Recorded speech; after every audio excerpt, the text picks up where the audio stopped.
No, the president has a unique way of expressing things, and then many times he comes back in and adds details later. At the end of the day, it's comforting that Lindsey Graham is satisfied. He's a smart guy. He's been involved in this game a long time. And as long as we keep our foot in ISIS's back and keep them down and don't let them regain territory, then we can work to their total eradication.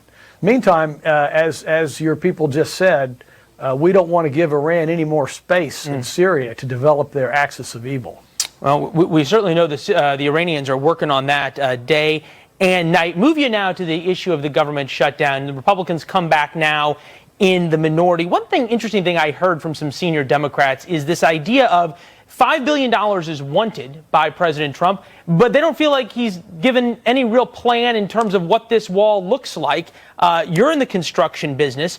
Based on what you've seen, is there enough information given by the administration to really actually appropriate the $5 billion, what the wall looks like, where it's going to be, what it needs to do? I have not seen a detailed analysis of where the money would go. I've seen some topical analyses. In fact, I asked them for that and suggested that they link the number of border crossings that would be interdicted by certain investments in wall and or fence and or whatever in different areas along the valley. I spent a lot of time in the valley. The valley and the whole Rio Grande border, and then the land border with Arizona and New Mexico is a very complicated area, and each area has much different characteristics. By way of saying, would it be better to figure out what to do in each one of those different areas you talk about, and then how much it's going to cost, and then go to Congress with that, or better to do the $5 billion up front? I think it would give us a lot stronger position vis-a-vis the Democrats to bombard the American people with real facts like that and make them realize the investment that they're paying for. All right, Congressman Francis Rooney of Florida, safe travels back to the nation's capital. We'll talk to you again soon, sir. Thanks, Leland. All the best. Happy New Year. We'll be right back.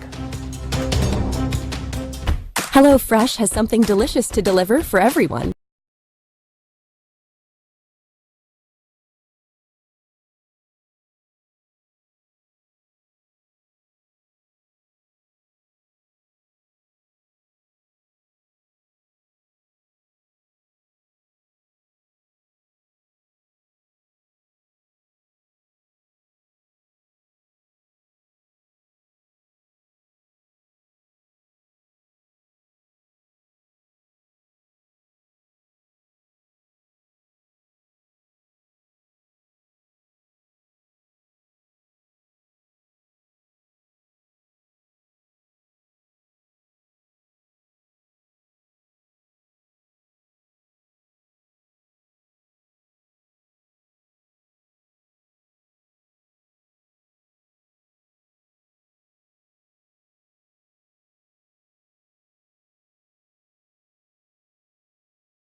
Hackers attacked the company that owns some of the largest newspapers in the United States, including the Chicago Tribune, the New York Daily News, and the Baltimore Sun.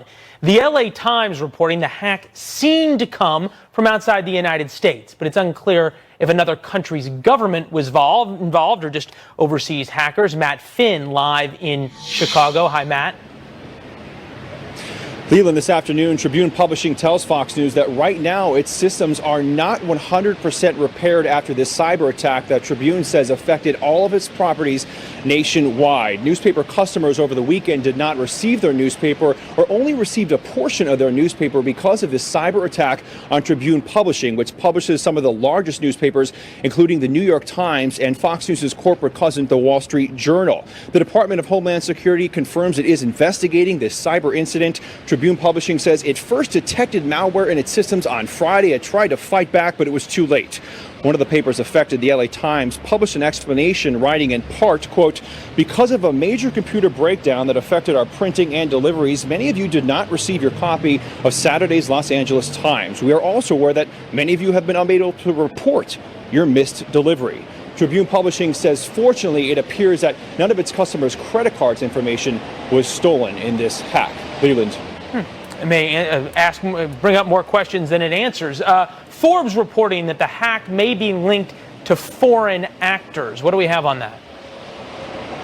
Well, right now, Forbes is reporting that the malware used here might be called Ryuk, which historically has been linked to groups in China and North Korea. Forbes is also reporting that this could be the same ransomware that was used in that 2014 cyber attack on Sony Studios, which resulted in lots of sensitive information being made public. Fox News asked Tribune Publishing to comment on Forbes reporting about the foreign connections, but right now, Tribune says it cannot comment on Forbes reporting. The FBI is also reportedly investigating this hack.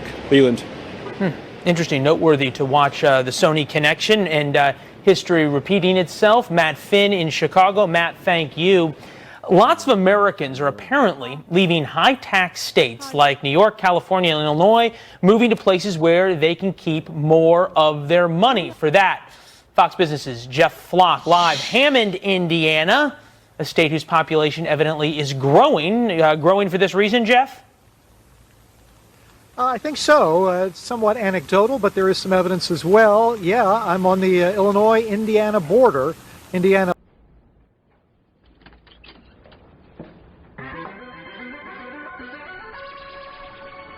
¿Puedo pasar? Por supuesto. Sigue. Bienvenida. Cuéntame, ¿a qué debo el placer de tu visita? Ay, no te hagas el tonto. Sabes perfectamente a qué. 45. Me refiero al negocio. Digo, si tú estás de acuerdo, me gustaría seguir intentando y apostando por tus prendas y tu empresa.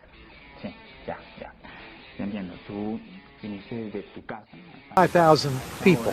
And it's the fifth straight year Illinois has lost people. As we said, a total of 9 states. Aunque sabes una cosa, se te ve mucho mejor a ti.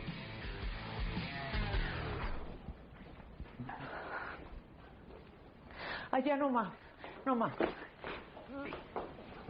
¿Por qué mejor no usas esa boquita para algo mejor que burlarte de mí? Por ejemplo.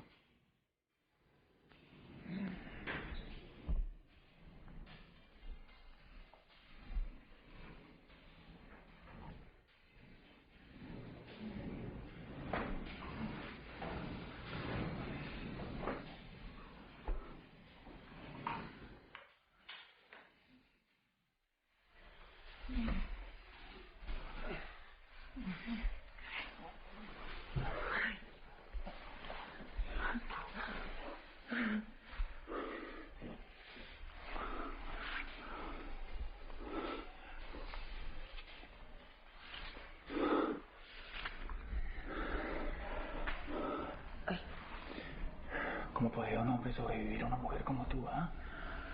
Jeff, thanks for braving the weather for us. Happy New Year. Espérame, ven otro. Eso tengo que inmortalizar.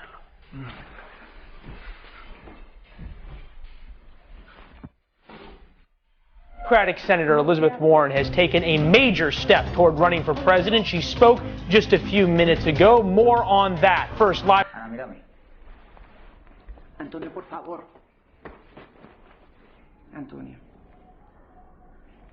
Antonio, no me grabes, por favor. ¿Por qué? Es evidente, ¿no? No, es que esta no soy yo. No he debido ponerme esta ropa.